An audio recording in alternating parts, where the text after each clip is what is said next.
Welcome back to the Maley Way. I'm your host, Jim Maley. Today's guest is a licensed therapist, a dad, and someone I found incredibly relatable the first time that I saw him on the Pat McGann podcast a couple months back. In November of 2004, he won a Jeremy Allen White lookalike contest, and that moment kind of flipped his world upside down. He went from Chicagoland therapist to Chicagoland almost like a celebrity therapist, where he went from living a pretty normal life to now being on podcasts, being on news programs, being active on social media. We're going to get into all of that today. The fame, the identity, the mental health side of things, of course. But before we do, I want to welcome Ben Shabad to the Maley Way podcast. Thanks, Ben. Jim, thanks so much for having me. Yeah, thanks for... Really happy to be here. And when you reached out, I looked over a lot of your stuff, and you're producing some awesome content and podcast, and so keep it up. Oh, thank you. I appreciate that. And I wanted to start off, I know you're normally supposed to start off with questions. I'm going to start off with a request. So I saw your January 28th Instagram post. Mm-hmm. Anybody who is listening, take a look at that, January 28th, where you talked about reducing stress and reducing decisions. One of the ways you mentioned doing that was having the same basic outfit formula every day. So my request is this. Can I give my wife your phone number for the next time she questions my fashion choices and my general slob appearance, and you can kind of confirm, hey, Katie, this is for his mental health. Will you do that for me? I will do that, yes. I'll tell her it was a direct recommendation from me. Perfect. I have a professional K. He's saying it. It's all for my mental health.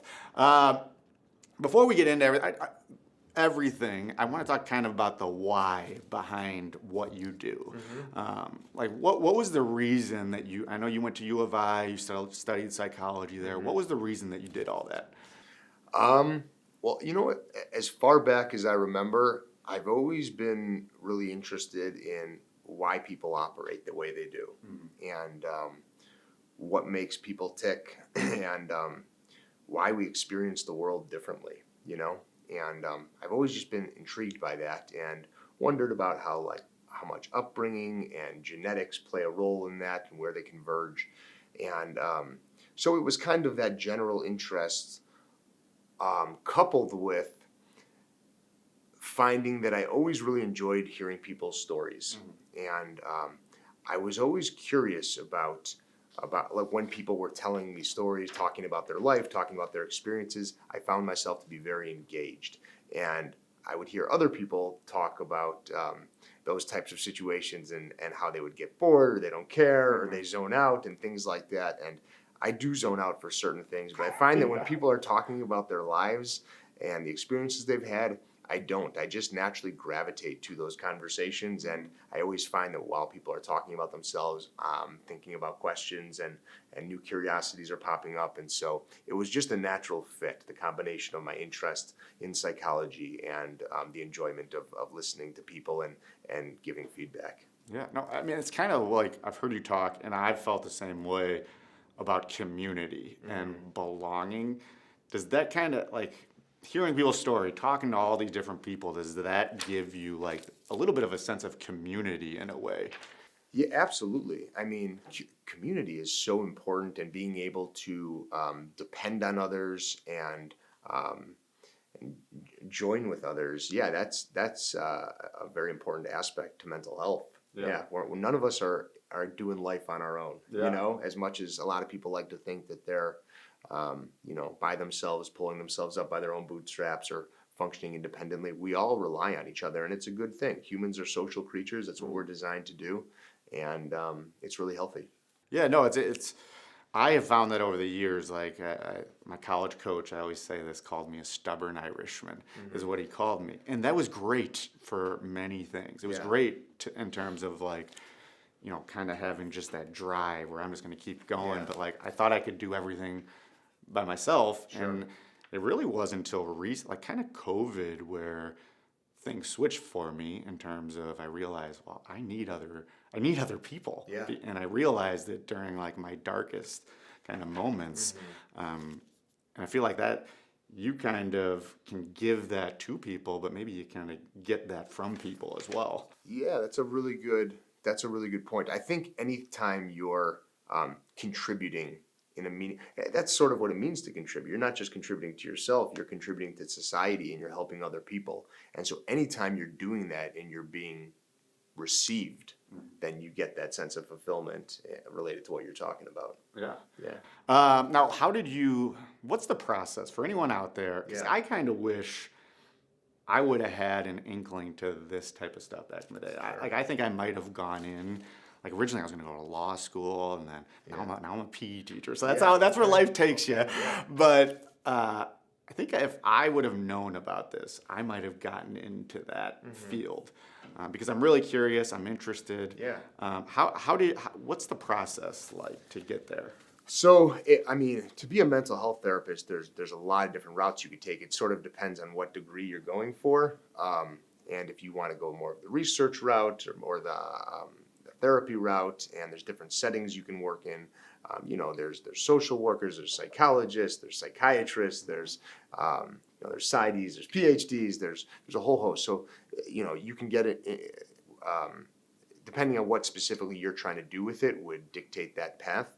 But I think it starts with a general interest, and sort of what we were talking about in the beginning. Is this a subject that you're interested in? Because if you're not, it's going to be a total waste of time, right? Right. Just like anything, if you don't care about how things work in engineering, you're not going to be a very good engineer, you know. Right. And so you start with the passion for it and the curiosity about it, and then you just figure out what route you want to go. Even just taking a few classes. High schools offer psychology classes. Colleges obviously offer psychology classes even to people who aren't minoring or majoring in it. So you go that route, and then you see where the next steps take you. Yeah. Mm-hmm. Well, I think you mentioned it too in terms of therapy. I saw another post of yours. Sorry, we said this earlier. I don't want to be creeping on your Instagram, but I love a lot of the stuff that you do. What's funny, creeping has such a negative connotation to it, but the truth is, it's like binge watching a show. I have no guilt when I'm watching Seinfeld over and over, right? There's nothing wrong with it if you enjoy the content. That's the whole reason people create content, is so other people will watch it and enjoy it and learn something from it. So, no, and you don't have to feel bad about that at all. So you're a big Seinfeld guy too? I do like Seinfeld. Okay. What about Curb? You like Curb? I do like Curb too. Yeah, Okay, I'm a big Larry David guy. David, Me and my very wife funny. talk about him a lot. Yeah. Yeah. She just asked me the other day if I respect wood. Do you remember that? Where he puts the coaster. Okay. He doesn't put the coaster down. Oh, Somebody and then- puts it on there. He's like, "Do you respect wood?" And Yeah. my wife always says that too. No, But it's really funny. yeah. But anyway, I saw something about how you talked about therapy, and it might not be work for everyone right away, and it's all about kind of finding the right therapist. What I wanted to ask you is what is your approach as a therapist with individuals? A lot of, I feel like, a therapist's role is creating an environment that is that's comfortable, that's safe for the client. And so a lot of what I do, and it goes along with my personality, so it's not really something I have to try to do, but I come in with I try to be very non-judgmental, okay? And I understand that everybody's experiences are different, and everybody's story is different, and the way that people respond to things are very different. And so just because I see things a certain way doesn't mean that that's the right way. And so I try to be very open-minded, and I think that's one of my strengths as a therapist, and why I'm effective with clients, because I am not quick to judgment at all. I just listen and I hear and I wonder and I ask questions. So that's one part of my approach. The other part is I'm an active therapist. So some therapists, they take more of the soundboard approach. They're just going to sit there and listen and validate and ask questions. And I don't do that. I'm not afraid to offer advice and suggestions and help clients reframe things. And so I'm active in that. Therapy with me is a conversation. We're on your journey, right? But I'm part of it. And so So I'm a very active participant in the sessions. Yeah. Well, and I think, just from my perspective, like having someone ask questions and actually make comments and things like that, I feel like if someone's just sitting there, like writing on their note, like I'm gonna be like, oh man, what's wrong? Like I am really messed up. Like where like you actually are talking to the person, Totally. like that. It can, to me, that's so helpful. Yeah. Oh yeah. I don't do notes till after the meeting. Yeah. I don't want anything taken me away. It's funny, even as a student, I didn't like taking notes in class because I always felt like when I was writing, I was missing more of the stuff. I was better at just trying to get the big picture and then jot down afterward what I needed. Yeah.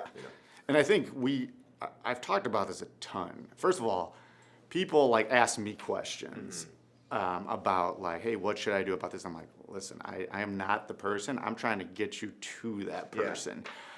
Because what I always say is that, depression, something like depression or anxiety, nuanced. It's so nuanced both in how it comes about and then how it's treated.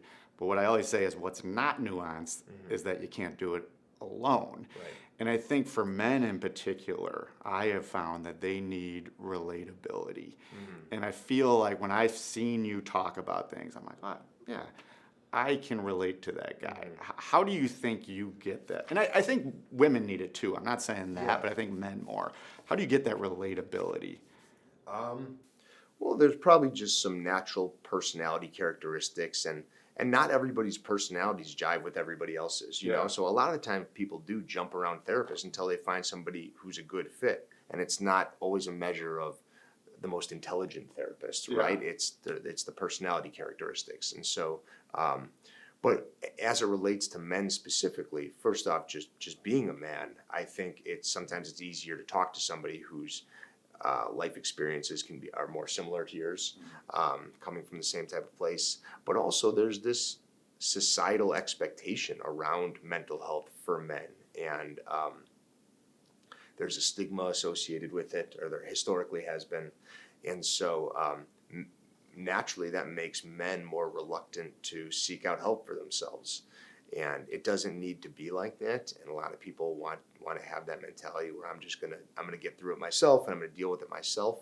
And I can understand that. There is, the instinct, the impulse to someone saying that is like, oh, okay, that's cool. That's kind of tough. You're gonna deal with this on your own, right? But when you actually sit down and think about it, it's brave to ask for help. That's a really hard thing to do. And nobody lives life on their own island. Yeah. We all, whether it's through therapy or through your car mechanic or your doctor or whoever, we're all relying on each other. Nobody, or a society. And so helping yourself in any way possible is the best thing you can do. Yeah. Well, and I think you said it too, like, I always thought like, I try not to swear on this, so I'm going to say the P. I always thought like, you're a P word, you're a P word, you're a P word. Yeah. And now I look back on it, and even when I talk to kids, because they'll say similar things, I'm like, I look back now and think, no, I wasn't a P word for dealing with depression. I was a P word for not getting help. And I know you don't want to like frame, like you don't want to tell people that, but like. That's exactly what it is, because it takes confidence to say, right. I'm struggling and I need help. And if you are so insecure and worried about the way others are going to view you, more importantly, how you're going to view yourself, what happens is you just live your life miserably. Yeah. And I think the other thing in terms of relatability with you're a man. Not that you have to have a man, but you're a man. You have a deeper voice, and you kind of have like that a little bit of a Chicago accent. And I think when you think of a guy with a deep voice and a Chicago accent, you're not thinking mental health. Like that's not what I would think of. Yeah. And I think the fact that you do have that, I think that probably, it would get me to open up a little bit more because of that. I know that's a weird thing. No, that's actually, I'm processing what you're saying. No one's ever said that before, but that actually makes sense. And from my own viewpoint on mental health, I would never I don't even put it close to the same category as the P word. Those things just don't go together. They're like opposites for me. Yeah. The Chicago accent, so funny.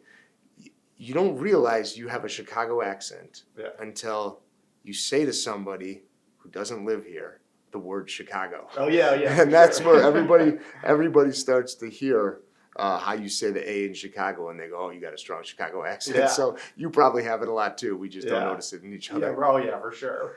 No, that's awesome. And then like humor, like I think humor has been like the biggest thing for me, specifically with students. Even in terms of like, I have guys that I work with who like say jokes about like my mental health stuff, but like in a good, like, Sure. I like that they do it. And the fact that I laugh about it, I Yeah. think they know, like, okay, he's doing good that he's laughing about Totally. that. It's I the know best it, response. Yeah, you can yeah. give, right? It's the opposite of getting defensive. Yeah, It's like, right. oh, he's clearly hiding something. He's clearly insecure about this. But Yeah. if you can not take yourself so seriously, acknowledge the state that you're in, and not be ashamed of it, that's the absolute best path you can take. Yeah. So you do you use that approach sometimes with? Always. Yeah. Yeah, always. To the maximum extent possible, I will incorporate humor in my sessions. Yeah. Now, I'm no comedian. Yeah. I'm not very funny, but I do think that anytime you can, because we're talking about very serious topics and very sensitive information, and it's easy to just view everything negatively and feel like you're in the dumps. And so if you can get somebody to crack a smile or laugh, it just changes the emotional tone. And so much of life is you can laugh at it. You should laugh at it because it's just ridiculous. Yeah. And it feels good to laugh. So we're not even just talking about mentally, but physically too. There's no better feeling when you're sitting there laughing or smiling, and it just takes the load off. Yeah. So yeah, I think it's an effective therapeutic tool. Yeah, and I think like I had this girl. I went to grade school. Her name's Bridget McGuire, and she talks about OCD. Okay. She's a comedian, stand-up comedian, Cool. but she does a whole show, like an hour-long show about OCD, and it is phenomenal, just phenomenal because one, it's funny, like it's really funny, but two, she's like kind of teaching throughout it, like she's teaching while using the humor as a part of it, and I just think that is so helpful to like bring down people's walls, and whether it's depression, even depression, suicide, like all this stuff, it's all bad. But like if you can bring the walls down, it's helpful. Comedians play such a vital role in society because they're talking about, whether it's mental health or politics, things that are very consequential. Yeah. And they present it in a way that makes so much sense. And we can laugh about it and see the absurdity in it, and it brings everyone on the same page. And so I'm always so impressed by comedians and their ability to do that. Yeah. Well, and, all right, now I want to get into what everybody's been waiting for, the Jeremy Allen White lookalike contest. Sure. Here's how I'm going to compare it, and this is going to be kind of dark. Yeah. I'm going to compare it to my mom's funeral. Okay. So my mom's funeral, I was given the task to deliver the eulogy. And, I wanted to talk about all the good things that she's done, all of, her love for my father and for all of us. Yeah. But then at the end, I decided, you know what? I'm going to talk about the way she helped me the most. And the way she helped me the most was that she encouraged me to get help for the first time by sharing her own story with mental health. But then, like in a very key moment in my life, when I was going to lie to my players at St. Lawrence High School, she goes, you got to tell the truth. And she encouraged me to share my story. So I did this at this funeral. Yeah. And it wasn't for any sort of gain. I didn't think I'd be sitting here with you right now. Yeah. But after that moment, like, I heard from all of these different people. Like, it was a packed house. I started hearing from people. Started hearing from more people. And like things just snowballed from that moment. I was like, maybe I should talk about this more because it clearly helps people. And that's when I saw I know this is a weird comparison, but when I saw, you won that Jeremy Allen White competition. For people who don't know, Lip from Shameless, who is one of my favorite characters. What's his name in The Bear? Carmi? Carmi, yeah. Okay, Carmi from The Bear. And you do look like him. I know you think you don't, but you do look like him a lot. And you won this contest. And before that, you were just a therapist, which is great, like awesome, great thing. But then after that moment, like things have kind of snowballed for you in terms of where you're at now. Just describe, talk about that whole thing and how that went down. Well, I'm trying to think how to connect that to your mom's funeral. That was It's like that was a really powerful thing that your mom did for you, though. Yeah. And a life-changing moment. Maybe that's the overlap. It was. Sometimes the wildest experiences in life happen unpredictably and spontaneously, and maybe even they usually happen like that. Because this competition was not something I had planned on going to. That's the crazy thing. And the week or a couple weeks leading prior to it, when Block Club Chicago had released the competition, I got a bunch of text messages, people in my family telling me to go. And but I wasn't going to go because I just thought it was going to be a bunch of people goofing around in the park, and I didn't think it was anything serious. I didn't realize that this guy was a total legend. Obviously, I knew who he was, but I didn't know he was some Chicago icon. So anyway, I just decided that morning to head over there just to check it out. And I actually, like, when I was envisioning myself going over there, I thought I might just be driving around in my car, looking out my window, and then heading home. So I show up there, and there's like so many people at the park, and my friends think the funniest part of that day is that I drove there by myself. I drove to Humboldt Park just to like see what was going on there, And you said you're normally like a more reserved person, kind of. I think so. In some ways, I wouldn't say I'm always reserved, but I'm a balance of introverted and extroverted at times. But anyway, I just drove down there to see what was going on, and I get out, and there's so many people there, and there's all these newscasters there, and there's a ton of people. There was like 50 or 60 contestants, something crazy like that, all dressed as Jeremy Allen White.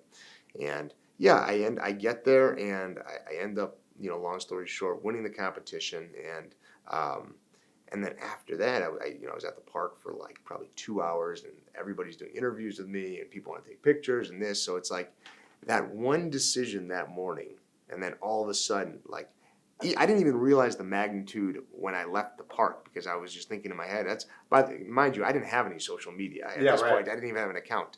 And so I leave the park, and I'm driving back, and I'm like, that was a crazy experience, and my phone is just blowing up. Everyone's like, you're all over. People want to know what your Instagram is, and I don't got one. I don't have one. So I went home, and I ordered some pizza, and I created one. And then after that, all these really fun opportunities have come up for me, including this one, where I just get to people invite me on the shows. I've been on the news a whole bunch of times talking about both the Jeremy Allen White competition, but also mental health, which is obviously what I dedicate my life to.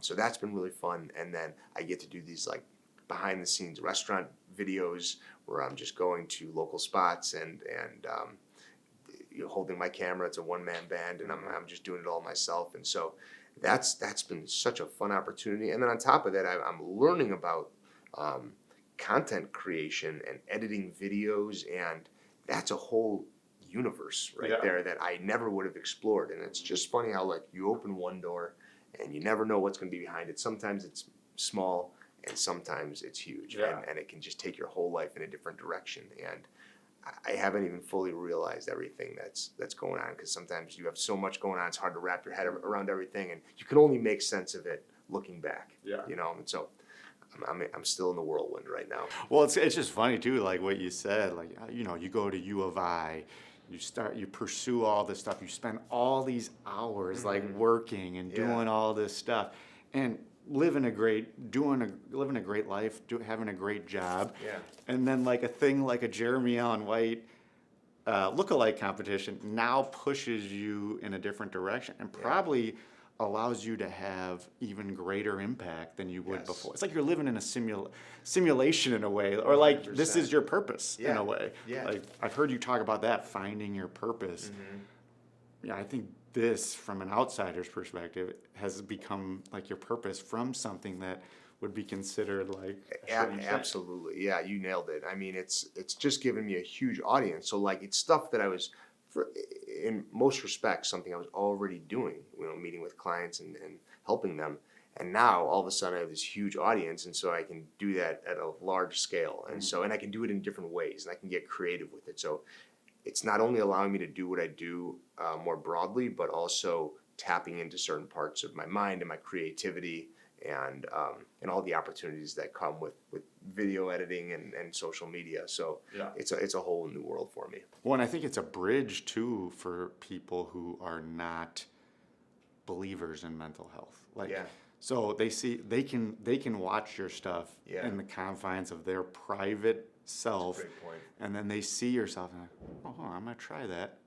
Oh, it works. Yeah. Maybe I should go see a therapist. Like, Yes. That's why I think it's really cool. It definitely reinforces that message. But the good thing is, timing is also everything in life. And so if this had happened 20 years ago, I don't know if you would have made that comment right now. Yeah. Because I think that society is already moving in that direction where people are very open about therapy. And so I'm just kind of adding to that conversation and maybe pushing it along that way, but I'm not the catalyst. Yeah. But you're given like those practical tools. Like past couple days, I've just been going through I pretty much watched most of them. Okay, cool. And just like the practical tips as someone who has dealt with this, like depression for 20 years, like I'm looking at all these things, like just something like, well, we're going to get into it, but just putting a name to it. Like that was the biggest thing for me, or like just be like, hey, this is a thing. Like this is a real thing. I needed to know it was a real thing. 100%. And isn't it funny how sometimes the easiest interventions, the easiest strategies are like common sense. Yeah. But when you're so deep in it, it's like you can't even see what's 2 feet in front of you. Yeah.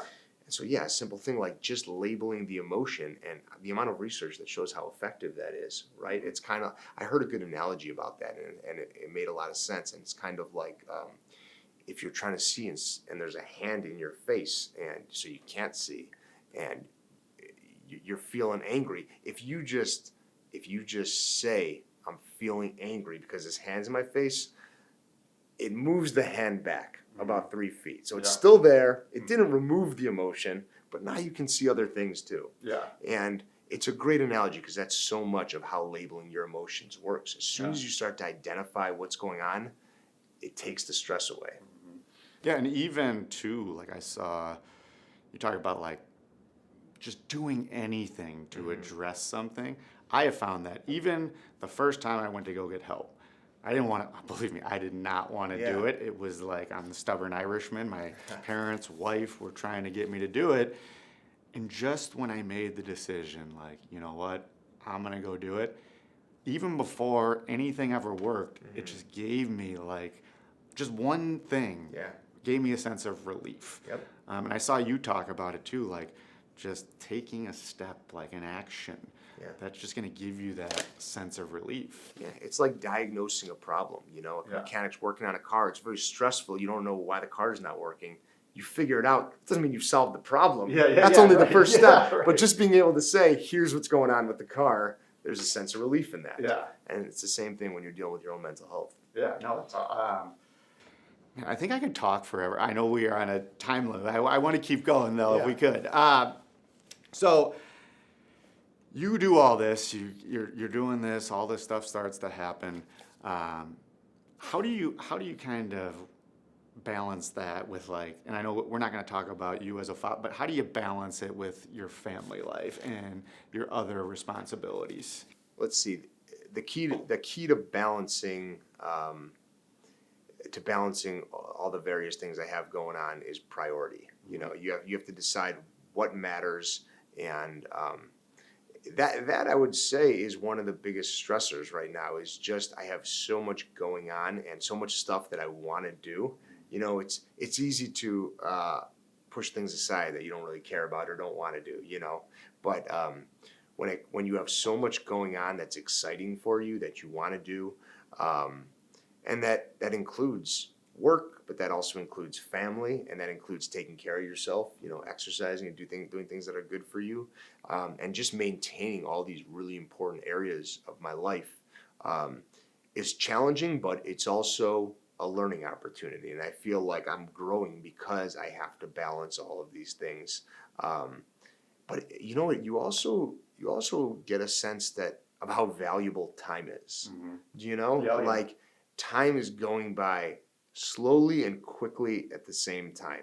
And so when you're forced to think about how you want to spend every hour of your day, you realize, man, time is short and life goes by quick, and I want to do things that I care about. And so I view it as a good problem to have. It is stressful, but I'm fortunate that I can have that problem. Yeah, and okay, so the other thing, was there any personal stuff in terms of your own mental health that kind of got you into this, or has it been just more your interest in it? I would say the driving force has definitely been my interest in it. Not to say that I haven't had mental health struggles at all. I mean, I've definitely dealt with anxiety at a pretty high level at different times in my life, and so learning to cope with that has been good for me, both in my personal life, but also because a lot of what I work on with clients and the strategies that I give, they're not just ones that I've read in a textbook. Yes. They're ones that I've discovered on my own. And you and I were talking a little bit before we started recording about self-discovery. Sometimes you can figure out a strategy that works that nobody's talking about in the literature, but it works for you. And then, so I've had many instances of things like that, or where you adjust the strategy and you start sharing it with your clients, and then all of a sudden your clients are reporting like, hey, that was really helpful. And so you collect your own data on it, And so, a lot of the things that I talk about are stuff that I've used myself and found to be very helpful. Yeah, I mean, that's what so I had somebody on, maybe this is gonna be you're gonna give me your little therapist diagnosis right now. Because I was talking and she was like, I was talking about what I've been doing now, which is totally contrary to what I was like as a young person. It's totally contrary. Silent, didn't like to talk, like to do things on my own. And she was like a social worker. She has her own therapy practice too. And she was like, well, I think one of the things and reason why this is like working for you from a self-care perspective is like, not only are you trying to explain things to other people, but you're almost explaining it to yourself while you're doing it. And you're like giving yourself the vocabulary to talk about it. Does that make sense? Like It makes a ton of sense. Yeah.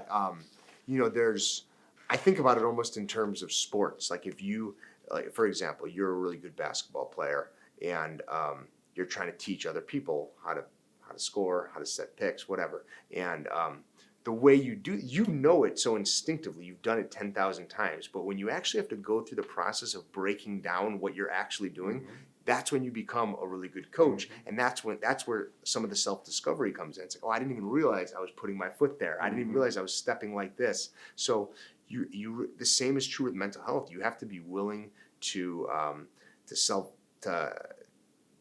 think about your own behavior, break it down, and really pay attention to the things that are happening. And that, and so if you're dealing with stuff with your own issues, and it makes it that much easier to help a client because you've seen it 1,000 times and the little details, little nuances that make things work. I love that analogy to coaching because it kind of reminds me of like Michael Jordan would not be a good coach. Right. Because he was so great. He said this. He's like, I just can't relate to like people not being able to do this. Right. I have felt like, even for myself, and I am but like I was a pretty good player. Yeah. It took me a while to like learn how to like coach basketball. It's a whole different thing. Yeah, whereas people who were maybe not as good of players are way better coaches. Like I think the best coaches are guys who like, they played, but they didn't play at a high level. Where it didn't come so naturally. Yeah, They yeah. didn't have to think about what they were doing. Right, yeah. You just did it, and then you get frustrated when people can't do it, and then you're not good at explaining it, and it's almost like you got to learn it over time. Yes. You're trying to play catch up, I guess. 100%. Yeah, it is. There's a lot of sports like coaching overlap with therapy, and yeah. Well, I honestly think there is a big market for like sports psychology and performance for like young athletes. I think it could be huge. Like we have trainers at the school. We have all these stuff at the school.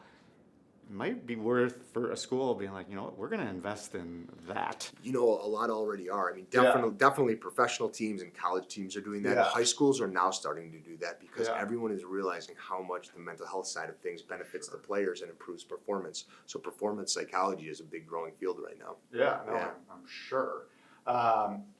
Before you go, all right, before we wrap Yeah, up though, yeah. I want to talk about like practical like you talk a lot about all these practical things that Sure. you can do.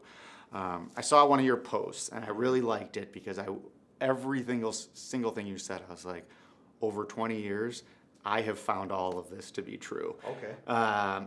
You talked about like 5 practical tips for your mental health. Do you remember this or no? I can give you little clues. The first one was name it, which we kind of talked about. Okay. So name it to tame it. Name it to tame Name it. it to tame it. So Yeah. that's what we were talking about earlier, where you identify the emotion and it decreases its intensity. Yeah. At its most basic level, that's what's going on here. Yeah. Identify what's going on, it takes some of the stress away. I think in that same post I was talking about like taking micro breaks. Micro breaks is the second one. Yep. I think there's a misunderstanding or misconception that you need to step away for hours at a time in order to like mentally reset, and you don't. And there's a lot of data to support this. If you're feeling stressed and you're kind of having one of those mental blocks, and you were talking about potentially writing a book down the road, you get writer's block. If you just step out for 5 minutes and you do some stretches and you do some deep breathing and you get some fresh air, you come back in and reset. And so these micro breaks are so easy, and they don't require a lot of time or energy, and they improve your mental health just on a minute to minute, hour to hour basis so much. So yeah, that's a big one. And I'm sorry, the deep breathing. Yeah. Okay, because I did not know about like that forever. Yeah. And now I've started to do it, but like as a father, now I do it. My 4-year-old, yesterday, he was throwing like a complete tantrum. Yeah. And I've started doing like box breathing, which I've Box seen breathing, you talk yeah. about. Yep. And he doesn't even do it right. Yeah. But Oh, you get him to do it? yes. Amazing. And I swear to God, it stops the tantrum. Yeah. I think he's like, oh, what am I doing? And like, he just stops. Yep. And it's like, well, that can work for a 4-year-old whose brain could, like, that can Yes. work for anyone. It works for anyone. And, Yeah. it might not even be at his age. If he's doing it the right way, it totally could be the breathing, but Yeah. it might just be that you're redirecting his attention. That's what it is. Yeah, so- sure. So, but the box breathing is very, very effective, and it's used by the military to keep yourself calm in high stress situations. So yeah, I think, and there's so many different breathing techniques out there, but it's, where you're breathing basically on the edge of a box, 4 seconds in, hold it for 4, out for 4, hold it for 4.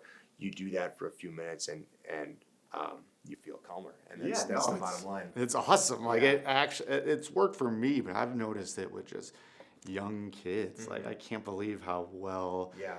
it has worked. And like, as they've gotten, like, my older kids do it a lot better. But this young guy, just, it diverts his attention. The box breathing is really good, and one thing, I think when we were growing up, people would always say things like, take a deep breath when you want to calm down. But it's interesting. It's not the inhale that makes you calm down. It's actually the exhale. The inhale is what activates your system. It makes you more alert. If you're trying to calm down, you want to do a long exhale.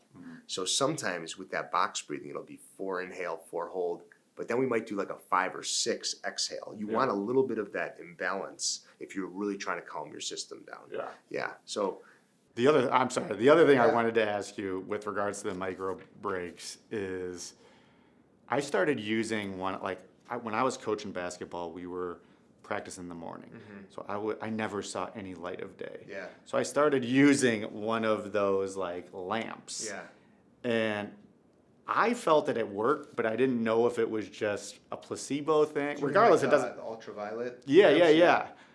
I don't know if it was a placebo thing. Regardless, it doesn't really matter. It still, I felt, worked for me. Yeah, no, Is that- that's a real thing. Yeah, Okay. especially with it's very effective for depression. Anybody who has seasonal affective disorder, I shouldn't say anybody, but many people who have that use these lamps, and there's a lot of data to show that they're really effective. Yeah, it's actually brought up some good comedy too, because some of the guys I work with will be like, something goes wrong. They're like, Maley, I need your lamp. Just pass it on. Yeah, there you go. Yeah, we'll turn it on for you. Yeah. But Yeah, so the micro bigs for sure. Okay, Yeah. the next one, Yeah. should to could is what I. Should to could. That's a Yeah. huge one. I feel like I'm talking about that with clients all the time.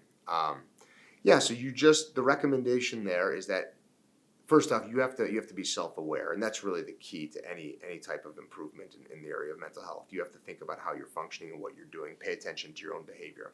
The conversation people have with themselves all the time is, I should do this, right? I should start to exercise.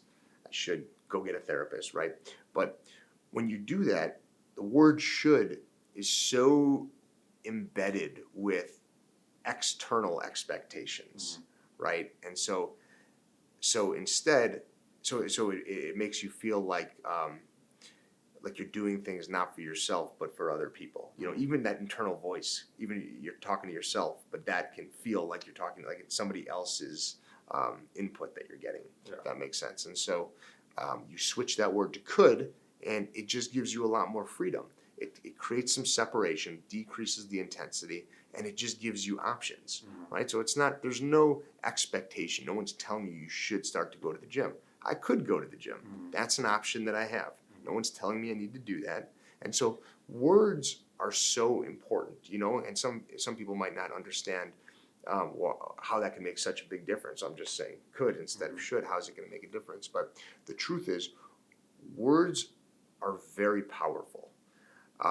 And that's why you should never say negative things about yourself, because even if you're kidding around, because your body doesn't know the difference. Words are like spells. That's why it's called spelling. So when you're talking to yourself, think about the actual words that you're using and how they are going to impact the way you feel.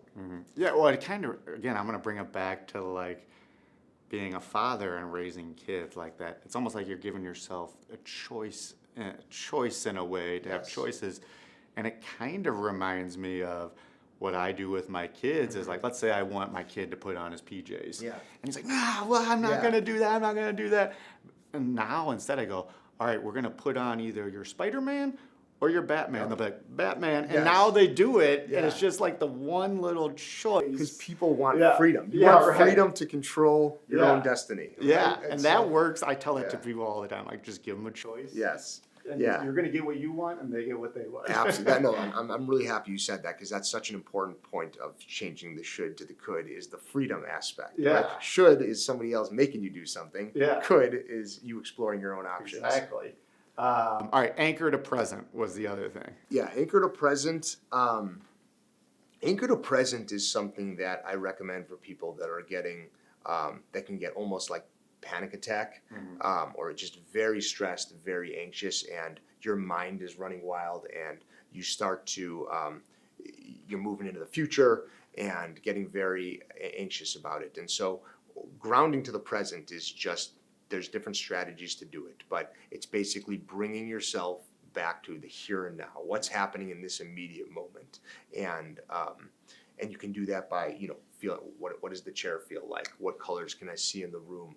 Can I listen to the sound of my own breath? And so you're really, when you start to activate your senses are in the here and now, and so you're taking the power away from your brain to carry you into the future and get anxious, and you're bringing it back to right here and now, which is a lot calmer and safer. Yeah. Well, that's funny that so I had my son who struggled. He's only 9 years old, but he was brave enough. I had him do a podcast with me. Cool. And he had some anxiety issues after he had strep throat, and it was like really bad for like 3 months. And he's like normally a happy-go-lucky kid. So I asked him on the podcast, I was like, what helps you? And he said the thing with the 5 senses, like I can smell this, I can touch this. Yep. And he actually did it on camera, and he did it on a thing. I thought it was cool because this is a 9-year-old kid who's like, he's taking these lessons and actually using them. Yeah. And brave enough to say it. For a 9-year-old, that's very impressive. Yeah. And usually, I was talking about this on WGN a few weeks ago, but when you're talking about panic attacks specifically, I don't know if your son has that, but I always recommend a very specific, like 3-part sequence, and it because we talk a lot about mantras, and people love to jump when their heart's pounding and they're sweating and they start to feel bad. They jump right to these sayings that they have, and they try to talk themselves out of it. But the problem is when you're in that fight or flight mode, your brain isn't receptive to those words and language, and so you always start with the deep breathing, which calms the body. Then you do the grounding technique. So you're present, you're in the here and now, and only then is your brain calm enough to start to listen to the mantras that you have. Yeah. Right? This too shall pass, or whatever your mantra is, but your brain is then receptive to that language. When I heard you say too, which I really love this line, I don't know if you got it from somewhere, but you said, in terms of depression lies to you. Yeah. And I felt that over and over again, where like, I thought it was the end of the world. I thought I thought like I was gonna get fired from like all this stuff. And, I found over time that like, I guess the worst part for me with depression, it wasn't like the suicidal, those were bad. Yeah. All that stuff was bad, but it took away my ability to think clearly and rationally. And like I would be doing things like doing a practice plan for a basketball practice, something that would take me 5 minutes. My wife would have to be next to me like for 3 hours, like trying to put something on the thing because I couldn't think clearly. Yeah. And I think when I heard you say that, like depression lies to you, like that is 100% true. And that's why I think it's so hard for people who are dealing with it to get out of it. Because you're in it. Yeah, So you can't need to rely on recognize- other people to see Totally. it. Yeah, people with depression, a lot of the time their brain goes to, it's almost wired to go worst case scenario all the time. So you're thinking about everything that could possibly go wrong. And when everything seems like a catastrophe, you start to feel hopeless. Yeah. And it's this horrible negative cycle that perpukes. So you're lucky that you have your wife there hanging out with you. And, she was amazing with the whole thing. Yeah. Okay, then the final one. Yeah. And I like this one the best, and this is the one 15 years ago that I would have hated the most, but now I think it's the best. The connection over perfection. Connection over perfection. Yeah. This relates to what we were talking about at the beginning of the interview, how important it is to stay connected with people. People sometimes, I see this a lot with clients who are uber focused on their work and they're perfectionists, and they're so worried about making mistakes or doing things wrong and the catastrophe that happens from that. But if you and so naturally what happens is you start to isolate yourself. You're in your own bubble and you're doing all this. The best thing you can do, call someone and talk to someone or get together with someone that you trust, that that you care about. And that connection is so good for your mental health. Just talking through anything, but especially like saying out loud the things that you're dealing with and not trying to just deal with it all by yourself in isolation. So having even just one person in your life that's really important to you that you can count on, connect with them regularly, and it'll improve the quality of your life. Yeah, and I think women, I don't mean to generalize, women have figured that one out way more than men. Like even me, like my wife has like book club, wine club, mahjong club, all these different things. And now I feel like this type of stuff has become my thing. Yeah. Like this has been my thing, and I can tell you it's made me feel so much better, even when I'm talking about like stuff that sucks. Like it still makes me feel better. Because it's out in the open. Yeah, right, yeah. All right, last question I have for you. Has to do with depression. Sure. Like people always ask me because they know that I talk about it, and they'll come up to me and be like, I have this son going through depression, or I have my uncle or my wife. What should I do or say? And I always say I say the whole nuance thing, and I say again, I'm not the guy for that. But what I do say is I think a lot of it's more important of what not to say at certain times. When people would say oh, you just gotta let's go run 6 miles or whatever, something where I'm well, I can't even get off the couch. Right. Or just snap out of it. Or all this stuff. I guess what would you think would be what maybe to say, and then maybe what are the worst things? It is a great question, but I'll say that it's so hard to generalize because depression, it can look different for everybody, And so as you were talking, I was curious what some things that people might have said to you that might have pushed you in the wrong direction, and what things, can you speak to what things were helpful for you that people said? I think when people said let's just take one decision at a time. Like, let's kind of like what you were saying before about like an action. Yeah. Let's just do it like that. That was, as long as it wasn't like something that like there was no way I had the energy to do. Yeah, I think maybe one of the things that turned you off or some of those suggestions that people trying to be helpful, but there's so much embedded in that about like you should be able to just get up and start moving in it. And to you, that may have resonated as, or you may have interpreted as that they just don't get it, right? Oh yeah, they don't believe what I'm going. Yeah, for sure. Right. Exactly So that's how it's interpreted. Right? There's like this assumption that I'm just choosing to not get off the couch and go for a 10-mile run. Yeah, right. Like obviously I want to do that. I would love to do that. I know I should do that. I can't do it, Yeah. So lending a hand, being there to support, go at the pace of the person that you're trying to help, meet them where they are. You guys are experiencing the world differently, and obviously somebody with depression is having a really hard time. So to the best of your ability, you don't want to make assumptions about why they are the way they are, and just let them know you're going to be there for them, but also encouraging them to take small steps to help themselves. Exactly. And I think the one thing too that like didn't help me at times, like, and I tell people, don't blame yourself. Because like when my wife is like, what did I do or what could I have done? That made me feel worse because like now I'm letting the person down even more. So I think she over time was like, I'm not going to blame myself for this. I'm going to be there to support you, like you said. There's always that balance of having empathy and wanting to help. And then, but if you have too much and you show too much emotion, then all of a sudden it's a burden on the other person. And I'm like, oh, they have to help you. Yes, for sure.